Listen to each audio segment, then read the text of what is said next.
Olha só, com 7,2 graus, a cidade de Campos do Jordão, aqui em São Paulo, registrou nesta sexta-feira a menor temperatura do ano em todo o estado de São Paulo. Outras cidades paulistas também tiveram mínimas bastante significativas, viu? São Luís do Paraitinga marcou 11,6 graus e Barra do Turvo, 12 graus. Os dados foram divulgados pela Defesa Civil Estadual. Ainda, segundo as previsões meteorológicas, as noites vão ser mais frias no Sudeste neste primeiro fim de semana de maio. As 4 capitais dessa região podem ter, inclusive, recordes de temperatura, menor temperatura, inclusive, nos próximos dias. Vamos só lembrar que a capital paulista, aqui São Paulo, já registrou 14 graus e meio nessa quarta-feira. Foi o dia mais frio do ano até o momento. Estava gelado mesmo, viu?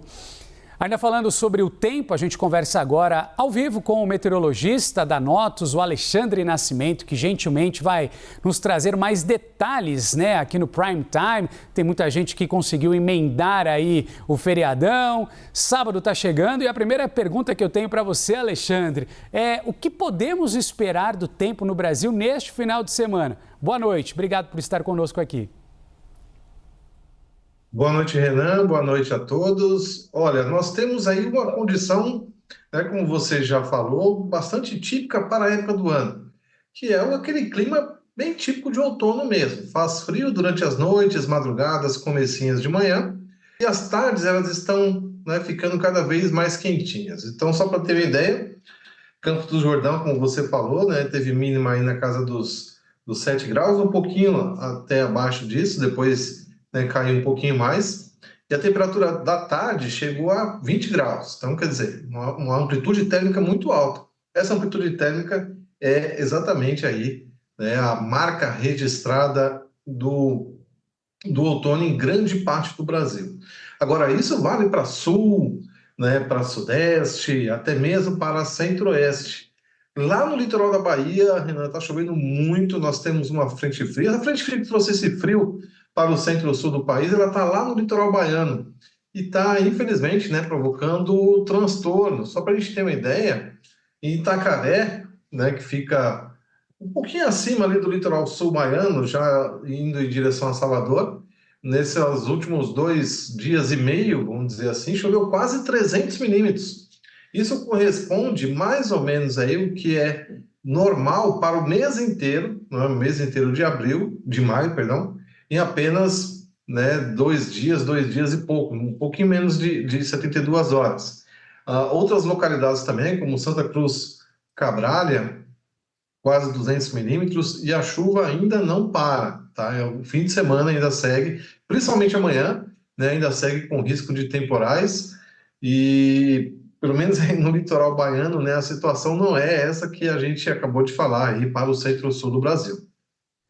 É muito interessante você trazer essas informações a respeito do Nordeste, sobretudo, e da região Norte, principalmente, que tem registrado, como você mencionou, essa chuva e também esse alerta para cheias expressivas. Essa condição, como você mencionou, ela pode se manter para os próximos dias ou a gente acha que teremos uma trégua quando a semana começar, Porque esse é um período que chove bastante, sabemos bem por lá.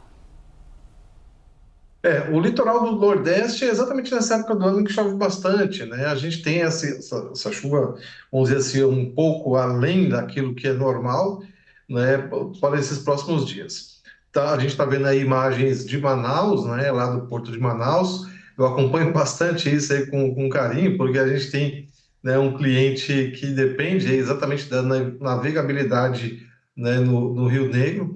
O ano passado foi a pior seca, a seca histórica, o valor mínimo do leito do rio, aí na região do Porto de Manaus, foi na casa aí de 12 metros e alguns quebradinhos, batendo o recorde que tinha sido do ano anterior, que já tinha provocado essa mesma condição, que parou-se de navegar com grandes embarcações ao longo do leito aí, tanto do Rio Negro quanto do Amazonas. Essa condição aí de chuva que a gente teve nos últimos meses fez com que nós tivéssemos uma recuperação de quase 16 metros, o rio continua subindo, né? É normal que suba aí pelo menos até mais ou menos um mês e meio. Então, quer dizer, a condição para essa região, mesmo com a chuva já tendo diminuído, né, ainda preocupa bastante. Situação semelhante também ao longo do Rio Madeira, proporcionando ali problemas no estado de Rondônia e também os rios do Acre, né? Então, uma coisa que é normal no norte é a gente ter a cheia dos rios, né, nessa época do ano. Agora, o tamanho da cheia depende muito da estação, né, dos últimos meses. E os últimos meses foram de muita chuva no norte do país. Conversamos com Alexandre Nascimento, meteorologista da Notos, que nos ajudou a entender um pouquinho de como vai ficar a cara do tempo neste final de semana. E claro, né, muita atenção, sobretudo no norte e no nordeste, com essas chuvas fortes, né? Muito obrigado, Alexandre. Bom final de semana para você. Para você também, até a próxima. Até a próxima.